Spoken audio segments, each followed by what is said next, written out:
con qué criterio ahora un sector de la población, que es el primer problema que tiene la ley, tiene que aportar para que el resto también reciba este servicio que está en el presupuesto general de gasto de la nación. La primera cuestión que claramente es inconstitucional en la ley está en el artículo 3 de la ley, porque solamente se obliga a las personas que conducen un vehículo motorizado. Y yo me pregunto, en el tránsito automotor, en el tránsito que nosotros vivimos, ¿solamente los vehículos automotores pueden causar daños?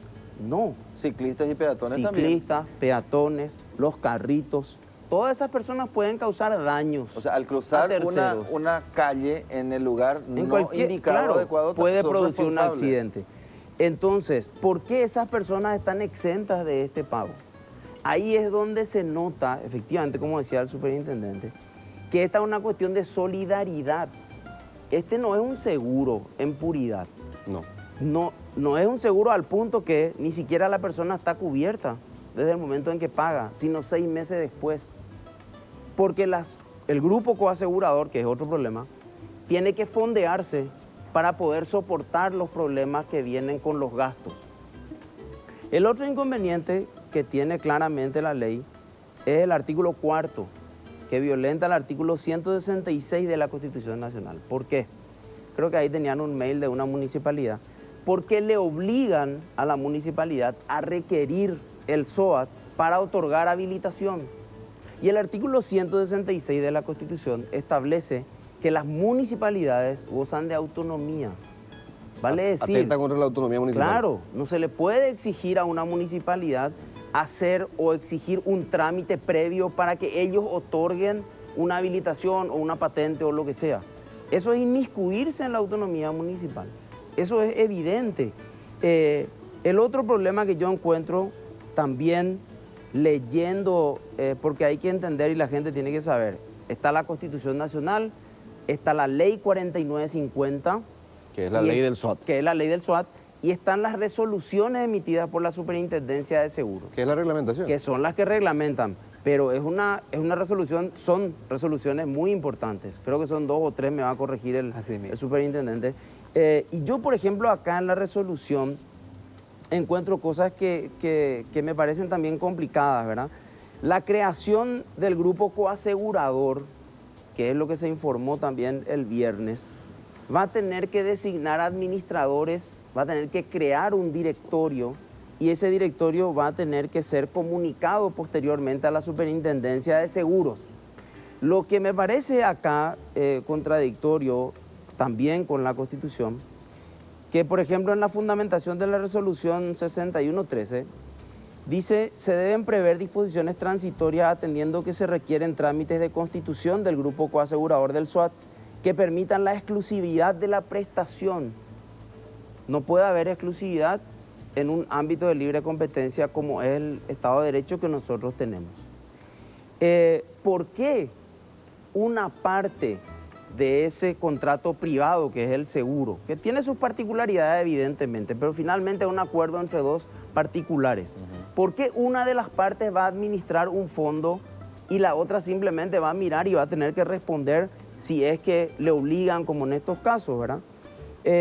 Me preocupa también seriamente lo que dice la ley respecto de los beneficios que recibe la policía caminera, las municipalidades y la OPACI, a partir de multas que se generen por no tener el SOAT. 1.200.000 y piquito es la multa. Muy bien. 1.170.000. Se establece en la ley que un porcentaje va a ir a la municipalidad que haga la multa, otro porcentaje creo que va a la OPACI y así sucesivamente. Lo preocupante de este sistema es que se genera la posibilidad de sistemas de recaudación ilícita, ¿verdad? Porque automáticamente provoca que las municipalidades estén buscando la forma de multar para poder generar recursos. Es decir, si bien la ley dice, aquí no tiene que haber ganancia para nadie, nosotros tenemos un directorio que es creado por la resolución o que va a ser creado por la decisión del grupo coasegurador que tiene que percibir un ingreso según la misma resolución. Ese ingreso va a salir obviamente de ese fondo también. Solidario también. Es decir, el que contrata un seguro está pagando el salario de su coparte en ese contrato. Por eso es que, y la administración, y por eso decía yo al principio, este es un presente griego para la Superintendencia de Seguros, que es un órgano técnico, y le están cargando con una responsabilidad de control financiero y de responsabilidad administrativa, porque la ley dice que la Superintendencia de Seguros está a cargo de la ejecución incluso. Y yo pregunto entonces, ¿qué pasa si el accidentado es asegurado de IPS? O si llega a emergencias médicas. La misma ley y la resolución dicen, la aseguradora tiene que ir y puede elegir pagar directamente los gastos. Pero IPS, yo pregunto, ¿por qué no son prestadoras de servicios? Bueno, o sea, yo pregunto, IPS, los hospitales públicos, ¿le van a facturar? ¿Cómo va a ser la cuestión impositiva? Los impuestos que nosotros pagamos para que el sistema de salud funcione. Por eso vuelvo al punto inicial. A mí me parece que acá la cuestión de fondo está en que el Estado se quiere liberar de un problema que no puede solucionar, en lugar de bajar los índices de accidentes, en lugar de destinar. Yo no digo que esté mal que se destine un fondo para eso, ¿verdad? Que haya un pero fondo solidario. En todo caso que sea una cuestión impositiva, pero no a través de la generación de un contrato. Yo estuve leyendo, superintendente, el SOAT en Perú, por ejemplo, ¿verdad? Y en el Perú me parece algo, por eso yo digo, no es que esté en contra de la idea, digamos, ¿verdad? Del principio. Pero en el Perú, por ejemplo, existe un fideicomiso, que es otra cosa. Otra figura. Donde ninguna de las dos partes que contratan es la que administra, ¿verdad? Sino que es un tercero el que está administrando ese fondo. Y es ese tercero el responsable por lo que está ocurriendo. También me parece que, además de la cuestión de igualdad, me parece que no es tan simple el procedimiento en cuanto a que se le da el derecho, como es lógico en cualquier trato privado, a la aseguradora a designar un facultativo que vaya donde está la víctima y constate su estado para establecer la indemnización o el monto de la indemnización.